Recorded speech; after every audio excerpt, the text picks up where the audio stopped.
What's up, hi fam? Welcome back to another interview. Today I'm with a very, very special guest. I am with Q2K. How are you? Hi, I'm good. How are you? I'm good. I'm excited to chat to you. Been following your career. Stunning. I remember the first single, Dollhouse, I believe. Yes. Yeah, amazing stuff. Thank you. So my first question to you is, if your life were a soundtrack, how would you describe the soundtrack up until now? I would describe it as a very slow burner, something that eases you into it, very explorative, you know? Now we're getting into the bass, the hype, high tempos, sexy sounds. That's how I would describe it. Describe the soundtrack. So why would it kick off as a slow burner? Because I would think, I feel like I'd say it kicks off as a slow burner because I think if I'm referring to myself as an artist and how I've been creating my art and working on my art, I've been doing a lot of introspective work on my art, trying to figure out what kind of artist I am and what I want to say to the world. And I think from an audience perspective, it would seem slow on that end if you were listening to the soundtrack. But now I feel like, I'm putting the gas on the pedals and, just going for it and putting myself out there. So I think that's where we're kicking into, higher speeds of things. Awesome. And talking about self-discovery, your name, very interesting, Q2K. Yeah. How did that come about, and how did it really, give me the anecdotes of how you came to be the artist you are? Okay, so I guess it all starts with my brother. He's a very big part of the art that I make. I really run everything by him. He really influences and, shapes the kind of person that I am. And randomly, it's such a random story, but that was the password to my laptop, Q2000, because I'm born in 2000.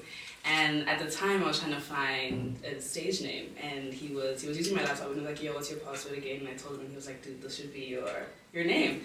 And then I put it in Instagram, Q2000 was taken, and then I said, oh, Q2K, and yeah, that's how it happened. So should we refer to you, just to be sure, Q2K or Q2000 going forward? Definitely Q2K. I feel like it's stuck. Okay. It's cute, Okay. And it works because now it's Q2K and the K is for Kanti, so.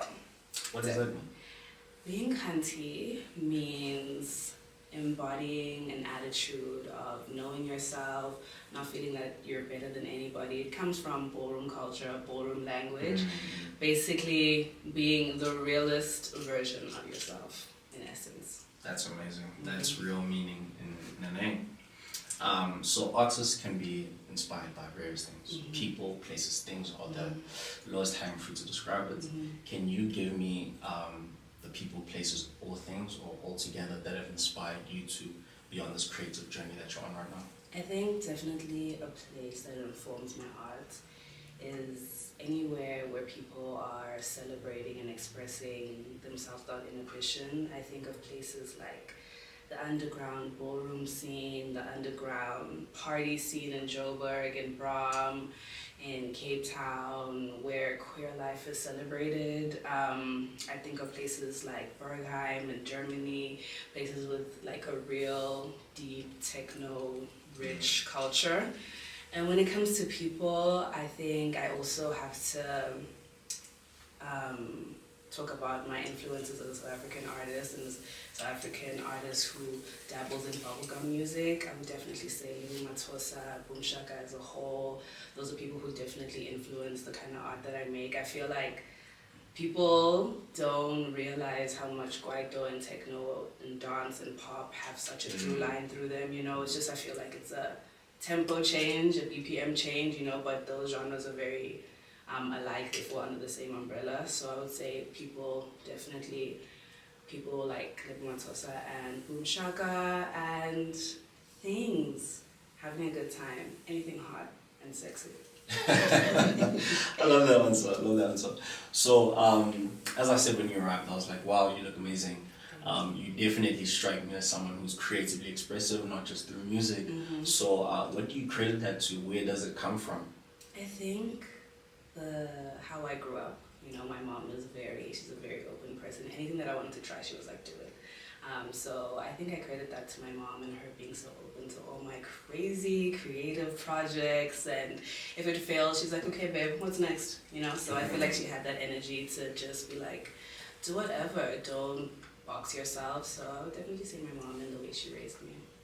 Amazing. Mm-hmm.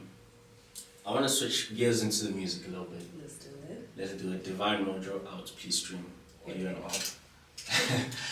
Can you tell me about the name Divine Mojo? Really like it. I have thoughts. I think I know what it means. Okay. But let's hear. So in essence, Divine Mojo means to me like the word divine means something otherworldly, transcendent, spiritual, and mojo means just someone's natural charisma and magic, you know. So I feel like the energy created in a space where there is crazy beats and crazy bass through the speakers, influences, people are under influences, people are over influences, people are sweating. I think there's some spiritual connection that is tied and linked to partying, you know, that euphoria that you feel. So I feel like I was trying to illustrate that with Divine Mojo, just all the highs and lows and feelings and, you know, magic that goes into partying and just experiencing this euphoria with other people and other bodies and other energies. Yeah. That's amazing. Definitely when I was listening to the EP, I really got that vibe. You just gotta dance, you know? Period. You really beautiful cover art that accompanies it. Can you tell us about the creative thinking behind it and who was behind it, if not yourself? Yes, definitely. So Ikona is the wonderful and beautiful designer that had made the cover art. We went through it and did a lot of iterations of it over months. And I think what I wanted to illustrate with the cover was the essence of duality. The EP explores many themes of duality, masculine versus feminine, hypersexual versus modesty, contemporary versus traditional. So I feel the cover art with the natural elements of the flowers and the more mechanical elements of, you know, the metal fixtures on the EP illustrate the beauty of duality and how soft the colors are on the EP, but I'm wearing a suit, you know, shows the masculine and the feminine, you know. So I just wanted to show that motion. Also, there's a lot of motion illustrated in the EP, you know, in the cover of the EP. So I feel like, you know, I'm someone who has a lot of motion, so I also had to put that in. Add that in. Look, love dance music and what it represents for you. And that got me thinking, I've always wondered, what is it like to be in studio making dance music? How does it come about? Are you guys like session artists with it? It's a good vibe in the studio, or you're locking in by yourself to make sure you get the message across? I think my favorite part of making music and just making art in general is collaboration. So I feel like the type of person that I am, or the kind of creative process that I do have, I think my favorite types of sessions is when we all in there, we're bouncing off ideas. We don't leave until we feel like, we don't leave because we don't want to. We're having our own party in the studio, you know what I mean? Yeah. So those are my favorite types of sessions. I feel like now more than ever, I get to experience more of those sessions. I'm exposed to more creators and more producers and more engineers that understand the language of the genre that I make. So yes, those are what sessions have been like lately. I know this might seem like a very obvious question, but for the viewers, of course, where do you envision the music being consumed? Where do I envision? I envision it on Boiler Room, I envision it in Bergheim, I envision it crazy festivals, my own shows, my own headlining shows. But truly the heart of the kind of music that I make is definitely within ballroom culture, within club culture. Like, it is, I want my music to become the club classics, you know, as Charlie XCX says, yeah. Okay, so I was watching the music video for One More Time. Very dope. Thank you. Love the execution. Can you tell me a bit about why you went with that creative concept really for the music video? So One More Time, there's a feature on there about supremacy, and I feel like her and I, the type of artists that we are subject to a lot of criticism in this country. You know, I feel like there is a lot of conversation on whether or not the kind of art that we make has a life in this country with the kind of consumers and what the consumers want. So I feel like that can make us feel a little alienated, you know? So I feel like we just played on that, and we were like, since we're aliens and since everybody says what we're doing is so different and doesn't have a life here in this country, we just ran with it. And we're like, it is actually not so crazy that we're here. You think people can't make this kind of music here, you think people can't be blue at a taxi ride, but you were. Here we are. And that was the thing. What I really enjoyed was like watching the reactions from people in the and in my head I'm thinking, wow, this must take like a supreme level of confidence to be able to pull that. Definitely. It's one thing to be able to be yourself, but to be yourself in a space like that takes crazy courage and self-reassurance. Thank you, yeah. So what are your perspectives about your positioning? Obviously, as you just said, that you've heard the narrative that this won't make it. You know, living alongside other niche quote unquote genres. What do you have to say to those people through the music, really?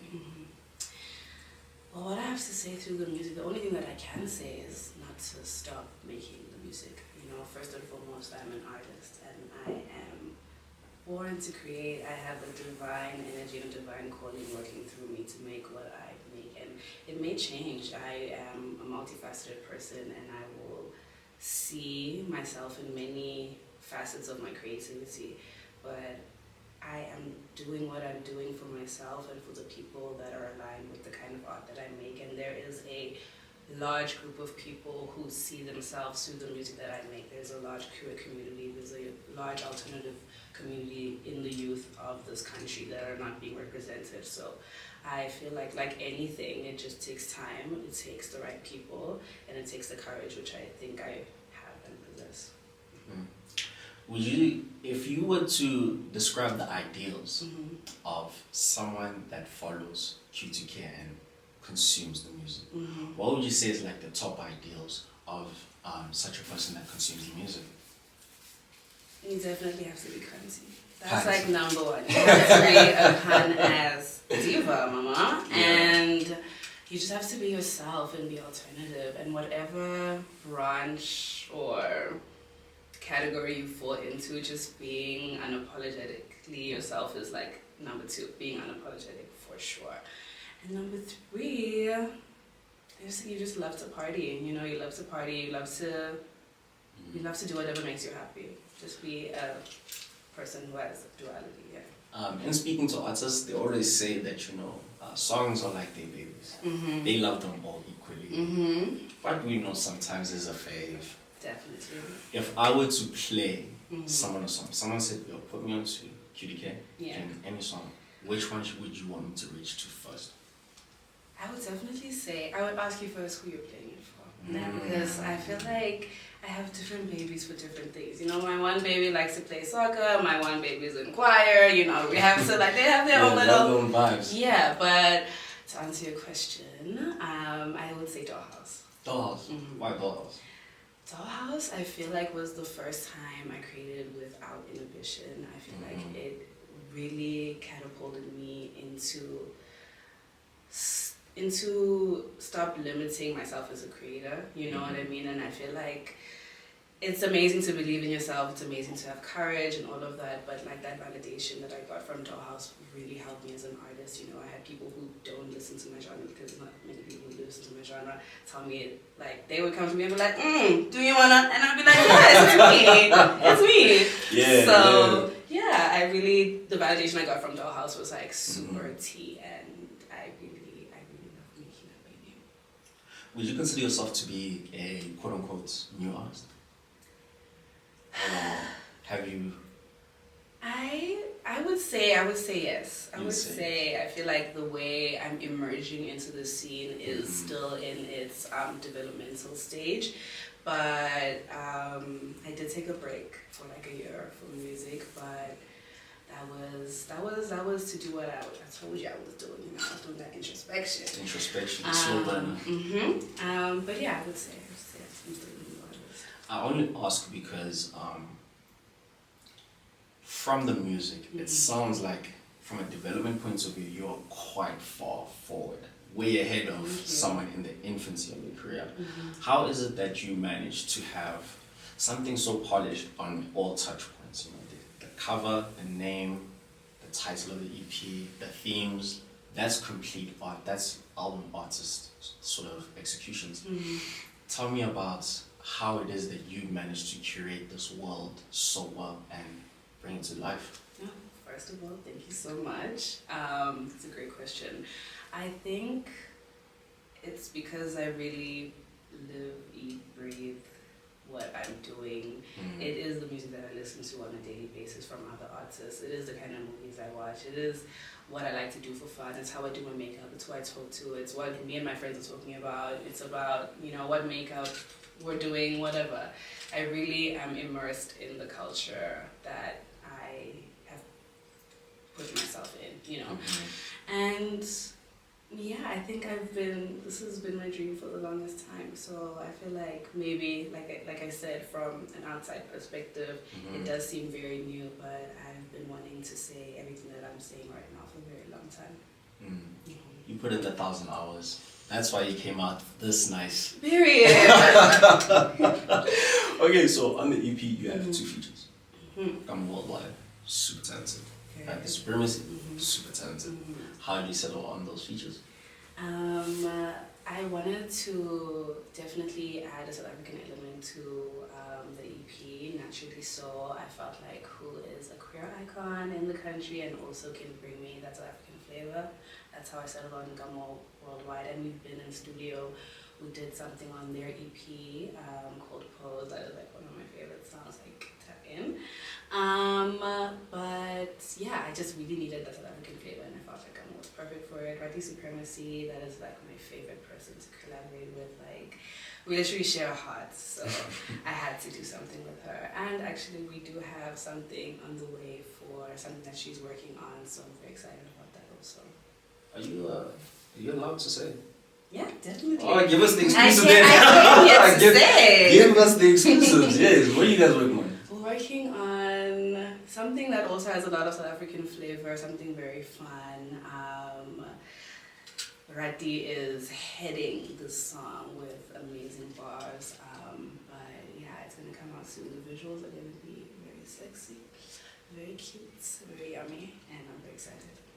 That's amazing. I even saw images of your Cotton Fizz performance, choreography, dancers, everything. Thank you. No, I really respect the artistry. Thank you very much. So we've discussed how deeply entrenched you are in the community that you exist in, and you really represent the values of those people. If you had to put it in words for us, how would you describe the message you're conveying in the music? The message I'm conveying is definitely to exist without apologizing, and there's a lot of people in the world that are going to tell someone who's queer or who's black, who's femme, that they don't deserve to be doing what they are doing. You know, there's this phrase called imposter syndrome, but there's no such thing. You know, we were meant to feel like we're not supposed to be here doing everything that we're doing. And what I'm trying to say is that even though it's not heavy in thoughts, what I'm saying is that your life deserves to be celebrated. You're allowed to not have to think about how you are prejudiced in this world, and you're allowed to just be and celebrate and love and just dance at the end of the day. I really love that. I really love that answer, and it got me thinking. Every artist has to face adversity.